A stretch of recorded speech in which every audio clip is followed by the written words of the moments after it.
Scorpio, tignan natin kung ano yung mensahe para sa'yo. Keep in mind na ito ay general reading lamang kaya hindi lahat makaka-relate. Pakilawakan ng isipan. At kung hindi ka pa nakasubscribe dito sa ating channel, please subscribe and hit the bell button para lagi kang updated every time na meron tayong uploads. Kung nais mo namang mag-avail ng ating private readings, rituals ng ating TR's products, makikita mo yung link sa description box. Tarot Intentions by Aliana Reyes. At kung wala kang Facebook account or naka-deactivated ka, pwede kang mag-direct mensahe doon sa aking WhatsApp. Nandyan yung aking WhatsApp number. Tingnan natin, mensahe para sa'yo, Scorpio, Sun, Moon, Rising, and Venus. We have go enjoy your pleasure alone. Be brave and free. We have to feel the other side of each other. Tignan natin. Ano-ano ba yung mga aspect ng life mo or saan ba yung aspect ng life mo? Anong sitwasyon yan? We have Queen of Swords. Okay. So this is about ano ito? Yung iba kasi sa inyo pwedeng nagre-review. Ayan, may nagre-review. Meron kayong malaking decisions na kailangan gawin. For some of you naman, may hinihintay kayo. Ayan. So, kung naghihintay kayo rito, sabihin natin, ano bang hinihintay ninyo? So, gawa daw muna kayo ng ibang bagay, di ba? Enjoy nyo muna yung free time po ninyo o yung mga time na naghihintay kayo, di ba? Kaysa magmukmuk kayo, kaysa dun lang nakafocus yung inyong energy, go and enjoy your time. Maximize mo yung time mo. Yan yung sinasabi sa'yo dito. Diba? Enjoyin mo yung life na mayroon ka. Iwasan mo din masyadong mag-overthink, Scorpio. Be brave and free. We have justice. Meron kang kailangang ipaglaban dito. Some of you, pwedeng ito ay meron pa kayong mga requirements na kailangan. So, yung iba po sa inyo, ayan. Pwedeng may kukuhanin kayong mga requirements. So, lakasan nyo lang daw yung loob ninyo. Meron din dito kung meron, pwedeng hindi kayo to, no? Pwedeng sabi natin someone na malapit sa'yo. So, ayan po. Pwedeng makalaya na.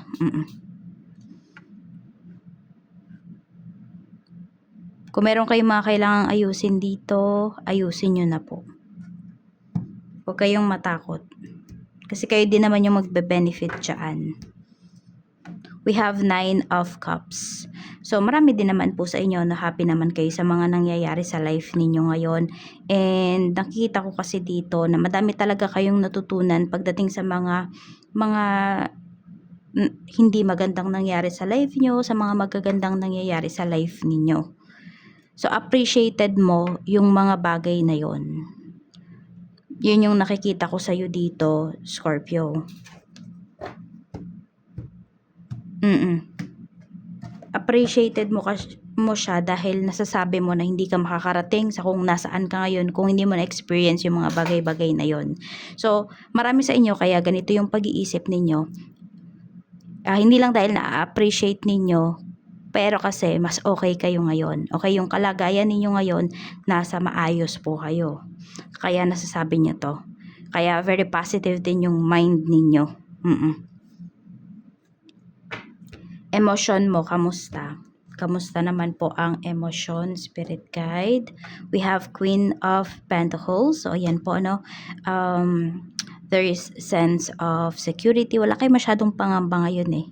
Happy rin po kayo sa mga ginagawa, sa mga binibigay ninyo towards other people. Happy kayo sa takbo ng inyong buhay. Ayan po. Basta ang nakikita ko kasi din sa iyo rito, Scorpio, ginagawa mo talaga yung mga bagay na nagpapasaya sa iyo ngayon. Ito naman yung kaisipan mo, we have 5 of Pentacles. Tignan pa natin yan, ha. Dito merong merong parang nahihirapan. May mga tinatago kasi. So, yun, pwedeng meron ka rin namang, sabi natin, not all the time naman kasi masaya ka, 'di ba? So, pwedeng may mga bagay ka rin dito na tinatago, ayan. So, medyo nahihirapan ka. Puwedeng ano, nahihirapan kang itago yung totoo mong nararamdaman o yung iba po sa inyo, kapag may mga good news ba sa life ninyo, shine-share niyo ba yun kaagad towards other people, towards siyempre sa mga taong na malapit sa'yo? So, siguro yun yung iwasan mo. Kasi meron din dito at the same time na po na i-evil eye. Pero kasi ang nangyayari sa inyo, yes, nai-evil eye yung mga plans ninyo kapag sinasabi nyo, pero nade-delay lang siya. Pero nakukuha nyo pa rin. Meron kasing iba naman na kapag totally na evil eye na, wala na, hindi na nagpo-progress. Yung sa'yo naman, nade-delay lang siya, pero may progression pa rin na nangyayari. Pero ayun nga, medyo maging maingat daw kayo rito. Yan. So, yung iba sa inyo, ganun, nahihirapan kayong itago yung mga good things na nangyayari sa life nyo. Parang ganito kasi ayaw nyo na kayo lang ba yung masaya, ganon. Pero kasi 'di ba hindi naman lahat ng pagsasabihan mo ng mga nangyayaring maganda sa life mo, ng mga plans mo, masaya rin sila sa'yo. Kaya ingat ka lang doon. We have a Page of Swords pagdating naman ito sa spiritual health mo. So, nakikita ko sa iyo dito is looking forward ka sa mga malalaman mo pa, sa mga matututunan mo. Tapos, ikaw yung tipo ng tao na lagi kang may tanong din sa isipan. Ayan. Or basta meron kang mga tanong, naku-curious ka. Totoo. Hindi porket sinabi lang sa'yo, yun na yun. Meron kang tanong, parang sabi natin, meron kang follow-up question. Ganun yung nakikita ko sa'yo dito. So, which is good, no? O, kasi yung pag ganyan, ibig sabihin, hindi ka madaling ma-manipulate. Kasi lagi kang nagtatanong, bakit? Ano? Bakit? Bakit ganito? Bakit ganyan? Tignan natin mga energy naman ng taong makakasalumuha mo. We have the Hermit. So, tahimik, matatalino mga professionals. We have the Tower. Kahit may mga may mga problema yung mga taong nakakasalumuha mo, pero pagkaharap mo sila, alam mo yon, parang wala silang dinadala na problema. Meron din naman po dito, pwedeng umiiwas na lang. So, tignan mo kung sino yung tao na iiwas sa'yo ngayon or parang umiiwas siya. Basta ganun, meron yang dinadala na problema sa bahay. Ayan po. Check natin, blessings naman na pwede mong ma-receive. Check naman natin ang blessings na pwedeng ma-receive ni Scorpio. Blessings po na pwedeng ma-receive ni Scorpio. Spirit guide. Meron tayo ditong flying. We have elevator. So, pwedeng ito ay pag-angat, no? Pag-angat ng pamumuhay mo. So, ayun nga, yung iba talaga sa inyo, masaya kayo kasi magaganda na talaga yung nangyayari sa life mo. Less stress yung nararamdaman po ng karamihan sa inyo. So, meron ba dito, ayan, may mga tina-target talaga kayo na position pagdating sa inyong trabaho. Meron din po rito, pwede na may taong makakatulong sa'yo. Ayan. And yung tao na to, soul tribe mo to. So, hindi ka talaga ipapahamak ng tao na yan. Mafe-feel mo na yung concern, yung concern, yung help na ibibigay sa'yo niyan is totoo talaga.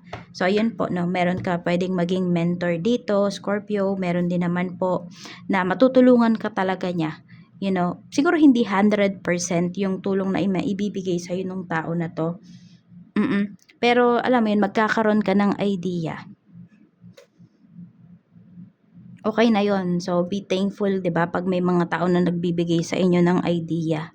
Hindi man 100% yung binigay sa inyo, pero be thankful. Tignan natin sa work naman, we have the Empress. Pagdating to sa trabaho, current job, we have 10 of Wands. So, busy-busy po kayo, no? Ang dami yung mga ginagawa dito. Napakadami yung trabaho. We have Queen of Cups. Mag-ingat ka lang kasi baka may makasagutan ka dito na co-workers mo. Para kasing parehas kayong stress. We have the Fool. Okay. So, parehas naman talaga kayong stress nung tao na to. Kaya lang kasi baka nakikita niya na parang hindi ka stress dun sa trabaho. Or the other way around, siya yung nakikita mo na parang happy-go-lucky lang dito sa work. Parang hindi nito nakikita yung yung efforts mo pagdating dito sa work. Kaya nasasabihan ka niya ng ganyan. Pwede naman di kayo mag-away, pero basta iba yung tingin niya sa'yo. So, may nasasabi, pero hindi naman sa'yo directly sinasabi. So, wag ka na lang sigurong magpaka-stress. No, problema niya na yun. Hindi mo na yun problema, Scorpio. Dahil alam mo naman sa sarili mo na ginagawa mo talaga yung trabaho mo. Sa ano naman tayo, negosyo. Kung may negosyo ka, we have the Emperor. Meron tayo ditong Knight of Pentacles. Meron ba dito, ayan o, may ano kasi tignan pa natin. Nagdadalawang isip na ba kayo kung itutuloy nyo pa yung negosyo ninyo? Ang nakita ko kasi dito is parang naghahanap kayo ng sasalo dun sa business ninyo. Parang ayaw nyo siya totally isara. Oo, kaya naghahanap kayo ng, yun, pwedeng sumalo dito sa negosyo.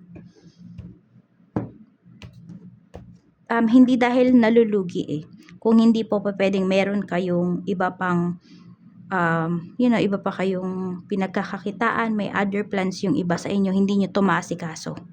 Kasi ayan kulang sa oras. So, yun, possible yun yung gawin mo, no? Pero doon naman tayo sa mga nakafocus talaga sa pagnenegosyo, 10 of Cups. We have Ace of Swords. Alam mo, Scorpio, this year is your year. Madami kang ang bilis Ang bilis ng progress ng negosyo mo ngayong taon na to. Kaya pagtulungan nyo yan ng family mo. I mean, yung family na binuo mo ha. Pero kung ito naman kasi is family business, I mean, generations na to, yan, ay pinasa na to sa inyo. Ayan, pagtulungan nyo ng mga kasamahan mo dito. Sa pagmamanage. Napakaganda Tapos meron din akong nakikita dito na pwede po na lumipat kayo sa ibang lugar or mag-branch out na kayo. Baka meron kasi magkakanya-kanya kung ito nga ay family business. Kunwari sa ibang lugar, ayun. Pagkakaroon kayo ng other branch. Kaya lang iba na yung nagma-manage noon, iba na yung may-ari. Sabihin natin, tatlo kayong magkakapatid, so may mga asawa na, so yun. Ganun yung nakikita ko rito. Pero yung sa sa business mo, yung iha-handle mo, Scorpio, napakaganda, ang bilis ng progress. We have Wheel of Fortune. Wheel of Fortune pala to. Ang ganda po ng negosyo mo. Mga clients, we have Two of Wands. So, possible din magkaroon talaga kayo ng mga clients abroad. Depende yan po sa inyong negosyo ha. Oo. Or talagang nagpaplano pa, mayroon pa dito nagpaplano talaga kayo na lumipat, hindi lumipat magdagdag ng ng lugar or mag-expand ng inyong negosyo. Queen of Wands. Madaming mga clients po dito na masasatisfied sa inyong product, sa inyong services. Yan, talagang 100% recommended po kayo. We have 7 of Wands pagdating naman ito sa mga staff. Okay? Medyo maghigpit ka rito pagdating sa staff mo. Meron kasi, parang alam mo yung lumalagpas na sa linya porket pinagkatiwalaan mo. Yung ganyan.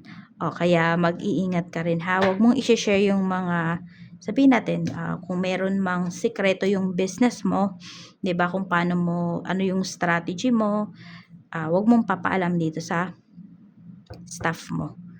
Magulat ka na lang, baka may negosyo na rin yan, and same as your business.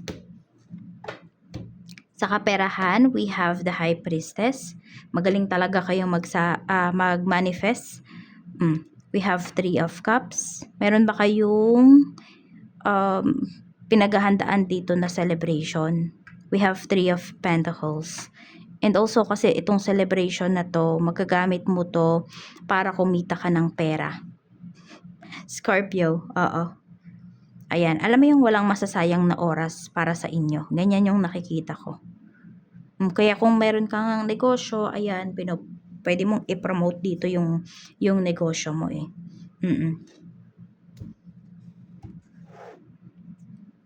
We have 4 of Swords. May nagpapagawa ba ng bahay dito? Or nagbabalak kayong kumuha ng bahay, ng condo?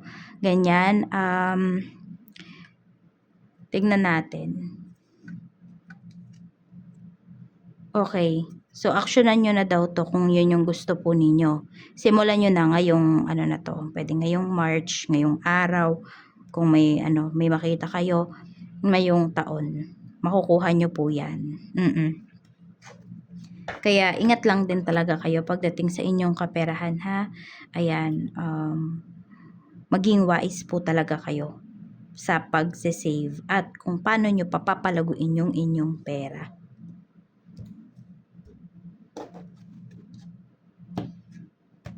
Sa love life naman, tignan natin. We have the moon. We have King of Swords. Nag-overthink yung person mo. May siya, feeling uncertain. O namimiss ka lang niya. Namimiss ka lang yata nitong person. We have Seven of Swords. Nako-confuse siya. May bumabalik na ex dito. Or pwede rin naman, this is your ex. Gusto niyang bumalik sa life mo. Ayan, Kung nagpaparamdam to sa'yo, kasi kung napanood mo to, kung kailan ko to in-upload, Mercury retrograde. So, pwede na bumalik yung ex mo. Pwedeng mag-reach out siya sa'yo. Pero, wag ka namang grab agad, Scorpio, kasi baka mamaya tinetest lang nito kung naka-move forward ka na ba sa kanya. So, yan. Meron dito, nako-confuse sa feelings. Okay? Meron din po rito na babalik na ex, magre-reach out sa'yo.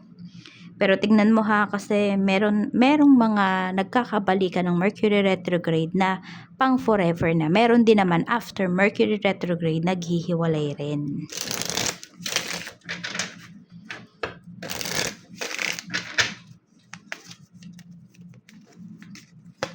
We have palm tree. Okay, mukhang inaano pa nitong person mo kung ano talaga yung nafe-feel niya sa'yo. Or it could be this time, gusto ka na niyang bigyan ng sense of security. Kung hindi po yun yung nabigay niya sa'yo last, nung peak ng inyong relationship. Okay, yung pagbabalik na to, possible, pang matagalan na talaga to. Gusto niya na magkaroon kayo ng, ng stable, permanent, and secured relationship.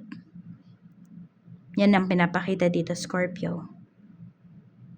So, ayan lang po yung mensahe para sa'yo. Maraming salamat. Mag-ingat ka and more blessings to come. Bye-bye!